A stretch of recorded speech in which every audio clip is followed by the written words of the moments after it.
Today, we're going to be talking about the job market. And before we specifically get into our interesting stories or how it's affected us, I just wanted to ask, what was your idea of a job when you were a kid? What freedom did you think you were going to get by earning a little bank?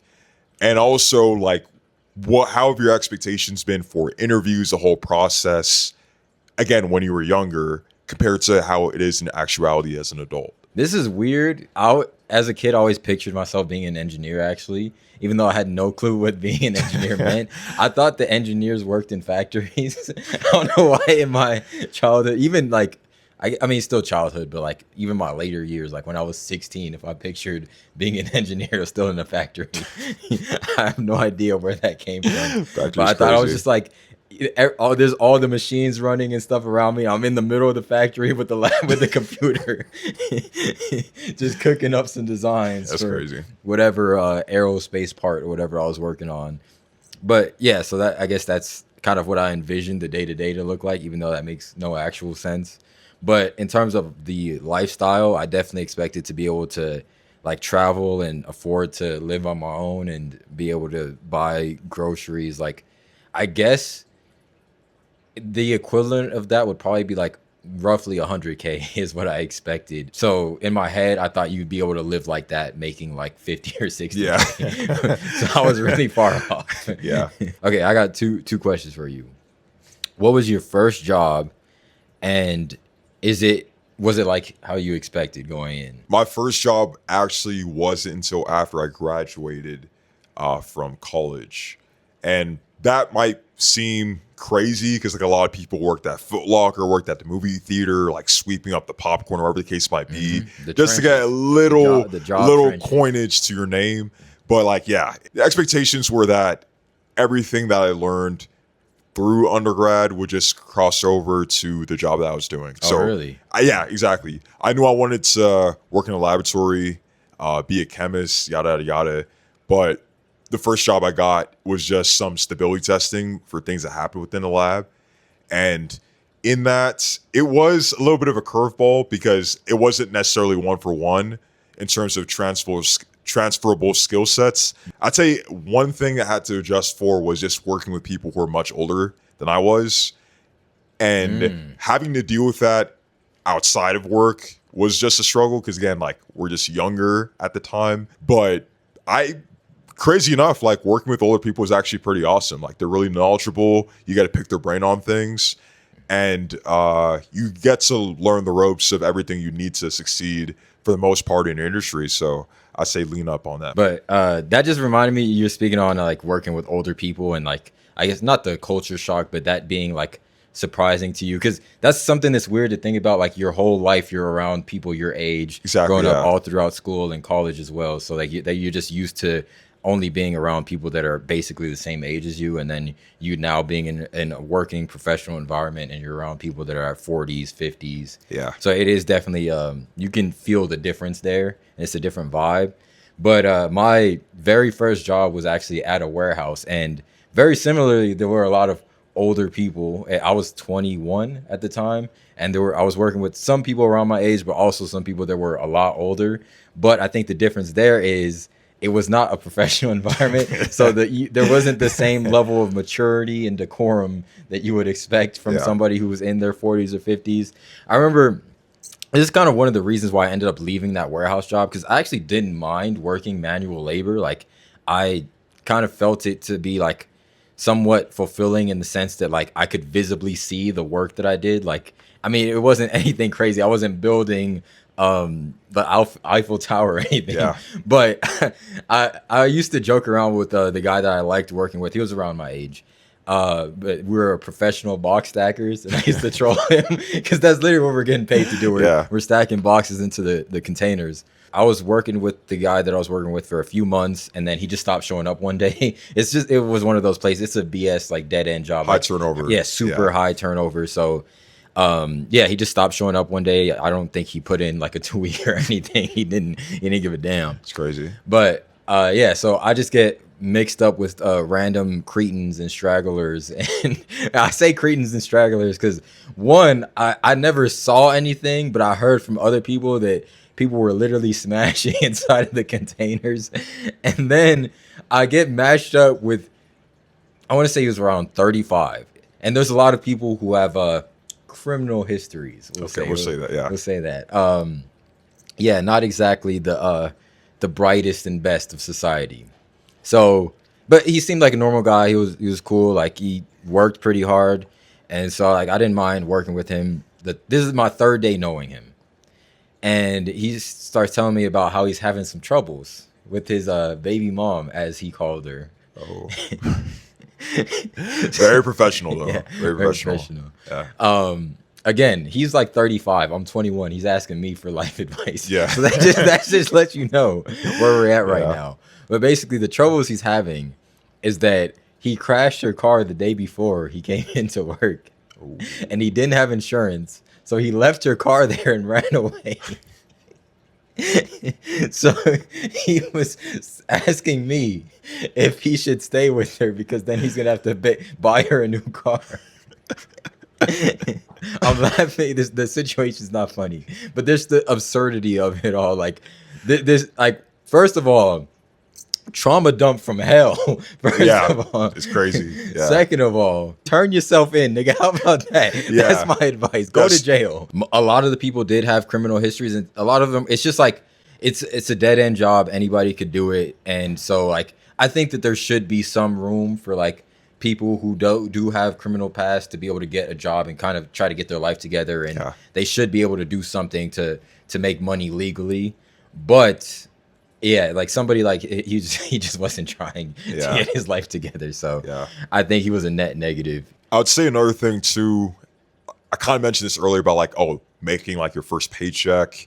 Do you remember what you spent your first paycheck on, or it was like just straight to savings and yada yada? Oh no, I wasted it. For sure.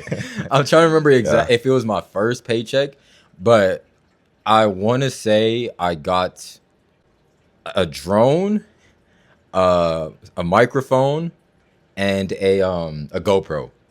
Yeah, that's what, I'm pretty sure that was my first paycheck. Those are the things that I bought. That was the big three right there. That's good. I'm really appreciative of the fact that we're older now, so like we have some form of savings, like we have consistent income through the jobs that we have. However, it was ultimately gratifying when you got your first check or first couple checks and you kind of string that stuff together to get something you never even dreamed of having. I felt rich. My first check was like $600 or something. I felt rich as hell. It's like the new video game that you wanted. Like you kind of always had to rely on your parents, or just like put change or birthday money together to get it. It's like, damn, like I can buy the new 2K, and with VC, I can get the deluxe edition of select games. Or like in my case, I never really ate fast food that much growing up. It kind of was maybe like 4 to 5 spots I even tried. Like I didn't eat Popeyes till maybe like my senior year of college. I think that was like the first time I tried it. Yeah, exactly. That's the thing. Like even places like Subway, I could never get it because I just didn't have the funds. But it's like now that I got my first paycheck, best believe you already know what I was doing. Like I was going to, I mean, I gained a little weight, but like it was cool though, because like I got to try all these fast food places that I could get to because I didn't have a car at the time. So any place I could walk to or take a bus to, I was spending that money. And it was just good to have those experiences. Also, taxes. That's another thing. I didn't know. Yeah. Of course, we knew taxes existed. Like even as a kid, you know about that. But then when you see the paycheck, and how much it's like, how much gets taken out. Like, and then I thought it was just one tax, but then there's federal, state, and then there's Social Security, medical. Yeah, they give you like the whole breakdown of the whole thing. But big picture, it's like you look at it and you're like, but I worked this many hours and make this much an hour. So like, it's not adding up. The numbers aren't numbering. But then you look at it and it's like, oh, the reality is that like this part got taken completely out. Money you can't even spend. So and that's how I, like you said earlier, like trying to live the life of someone makes $100,000 with the $50,000 budget. When you're young and naive and like you kind of see just the salary of your position as the salary of your position, not account taxes, that's a very dangerous game to play. Because if you have none of us obviously had kids or have kids right now, but if at the time if we did have kids, we'd be in grave danger if we just looked grave at the danger. salary at face value and said like, okay, we're making enough to sustain myself and another human being. So I wanted to ask. I mean, really, I don't think you have any like. I mean, I'm sure you had negative experience, but I don't think you have any like crazy stories because you started off. You went straight to the professional world. You were never in the trenches for real. yeah, I never no Foot Locker, no movie theater, like or service jobs. So like, fortunately, I didn't have to deal with that. But of course, you have your own stories. I'll ask you first, and then I'll go. Yeah. What was your worst, I guess, work experience? Like, do you have like an argument with a coworker or like a terrible manager, anything like that? I can't pinpoint a single thing. I think in general it's just like just universal. I would say when there's like a lack of communication, that's the biggest thing. Because again, with a lack of communication, of course, deadlines are going to be missed. Yeah. Deadlines are everything when it comes to any business. So of course you need to meet deadlines. How do you feel about office politics? Like I think no matter which job you have, there is a little ass kissing that goes on just because you do have to be in the good graces with the higher ups because again, that maintains your security. Yeah. That's the only thing that guarantees your security. If you ruffling feathers with people who have seniority over you and like that information gets relayed to people who have power, it's like you're in danger of losing your job and it really sucks. I fortunately haven't had like too many crazy like incidences like you obviously can speak of, but yeah, I'd say in the general sense, like communication, lack of communication is like the biggest thing. I think the singular worst one, I mean, nothing inherently bad happened. It wasn't an unpleasant experience, but it was scary as hell. Like I thought I could have died. So this was probably, I worked at several different warehouses. It was for the same company, but they had different facilities and they were all like pretty close to each other. So sometimes they would send me to another one. So I had gotten moved to a different facility, a different warehouse. And I was there for maybe 2 weeks. And there was, I don't know why, but I noticed that there was a girl staring at me like half the day, like every time, because I'm mostly in the container. This is how it worked at the warehouse. The guys go into the containers and actually stack the boxes. So yeah, the women, they put the boxes from the inbound trucks onto the carts. They roll it over to the outbound where we're stacking. Yeah. So yeah, I noticed that there's like a girl who I'd never seen before that's like going to my containers. Like I've gone to most like 4 or 5 different containers throughout the day, and she's like pulling up to every one. Like I feel like I'm being followed a little bit, but I'd never seen her before. I didn't really think anything of it. And then we worked the night shift for context. So I think we got in at 7 or 6, something like that. We got out at like 3 or 4 in the morning. Yeah. And yeah, I used to drive home. Everybody parked in the parking lot. I parked on the street outside because I didn't want to have to navigate through all those delinquents going 90 out of the parking lot. I didn't want to die. So I just parked on the street next to the warehouse. So I'm walking to my car and I like, you know, when you could kind of feel somebody like behind you, like 1000%, yeah. Like you have like a weird sense. Yeah, you feel someone's like presence. There's almost like a sure. tingle on the back of your neck. Yeah, or spidey something. sense. Yeah, so I feel that. And I like look over my shoulder real quick, and it's the girl that has been like following me to the different containers all day. And so she looks at me and she says, "Do you know where the train station is?" And I was like, "Oh, nah, this is like I've only been here for like a couple weeks. I don't really know the area." Yeah. And she's like, "Oh, you think you could give me a ride home?" Like, all right. First of all, it's 3 or 4 in the morning. I've never seen you before. Why do you trust me? I'm scared of you because you trust me at 4 in the morning. A random strange guy you've never met before. This woman is all of 5 feet and maybe 95 pounds. It's a tiny person. Damn. And so I was like, sure. Like, you don't have anybody that you could like call or any way to get home? And she's like, oh, my phone's dead. She touches her touchscreen. The shit lights up. It's dark outside. And then she turns it back off and said, yeah, my phone's dead. I was like, all right, you got it. You got it. So I'm giving her a ride home. Luckily, she didn't live that far, maybe like 15 minutes from where I lived. So it wasn't too bad. But as I'm driving her home, she's telling me her whole life story. She was maybe 19, either 18 or 19. She had 2 kids already, with a baby father who used to beat her, and the reason why she was so skinny was because if she gained any weight, then he would call her fat and stuff. It was horribly abused. Again, trauma dump from hell. I'd never met this person in my life. She's just dumping all of this on me. And then maybe we're like 30 like we're on the block where she lives. And as we're getting to her house, she tells me, oh yeah, like we're not together anymore, but he's like super overprotective, and if he ever saw me with another guy, he'd kill her. He'd kill him. I'm like, kill who? Where? Where is he? Please tell me he's not here. So luckily I don't die. I drop her off and I never speak to her after that. I did not want to be seen, associated, affiliated in any way. Yeah. Like, yeah, I felt bad for her, obviously, but I was not about to risk my life. So, yeah, I just kind of avoided her, and then she just left me alone after that. So that's how I almost died, by giving a girl a ride home. Just weird observation.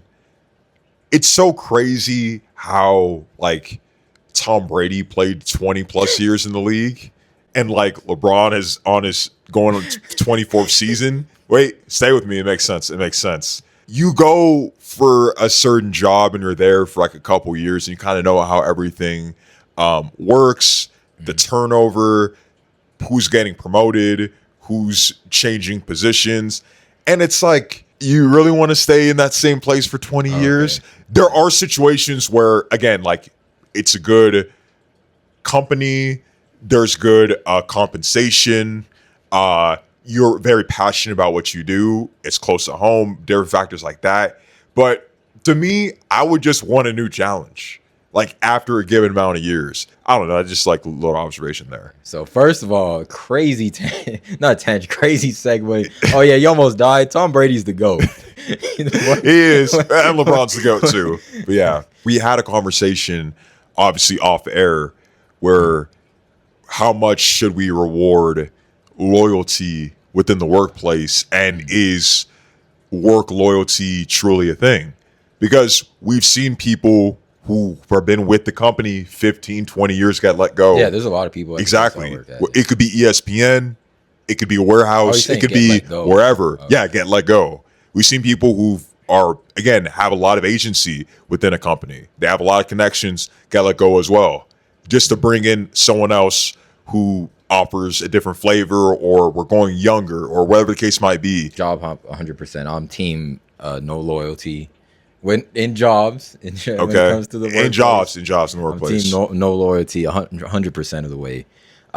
Okay, so in terms of the experience and being able to use that to pitch yourself for a promotion, I do think that that's the best leverage you can have, but that doesn't often get rewarded. I agree. And at least that's been my experience. And also, it's not to the same degree because they haven't actually seen the benefits of your labor, but you having those years of experience in the field do allow you to better, I guess, yes, sell yourself to get a better position when you are interviewing at a different place as well. For sure. So the same skills that you've developed over time and the same amount of experience that you've garnered in however many years you've been working there, you can also use that to try to get a better position somewhere else. Yeah. For the same position that you were trying to get promoted to within the company you're currently in. Yeah.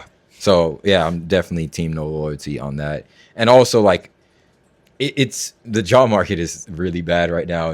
I've been like looking at so many listings for jobs, and it's like, you got to be bilingual, be able to do 17 consecutive backflips, have 3 master's degrees, and be 6'7", and we'll pay you $17 an hour. Yeah, I completely understand as to why, if newer jobs are being listed as contract for select amount of time, like the next, the year, 18 months, 2 years, just because, again, the economy is that bad, they can't necessarily forecast keeping or promise to keep you beyond that select time frame, because, again, maybe we have to downsize, maybe we have to cut short our staff just because have to because we're not going to get the profit margins that we want to. At the same time, like, why do you think is it that the barrier of entry for even I wouldn't say simple, because simple seems like disrespectful, but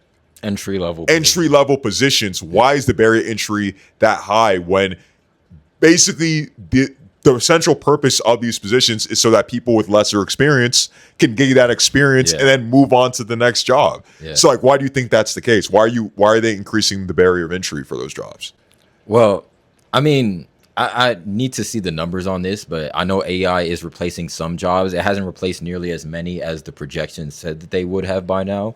But even still, like maybe it didn't replace a job exactly, but it allowed somebody to manage the AI or like utilize AI to do the job of three people. So like there's still like one person that has the job, but now two people lost their jobs because Yeah. that one person can do the work of three utilizing AI. Yeah. So there's a lot of that going on.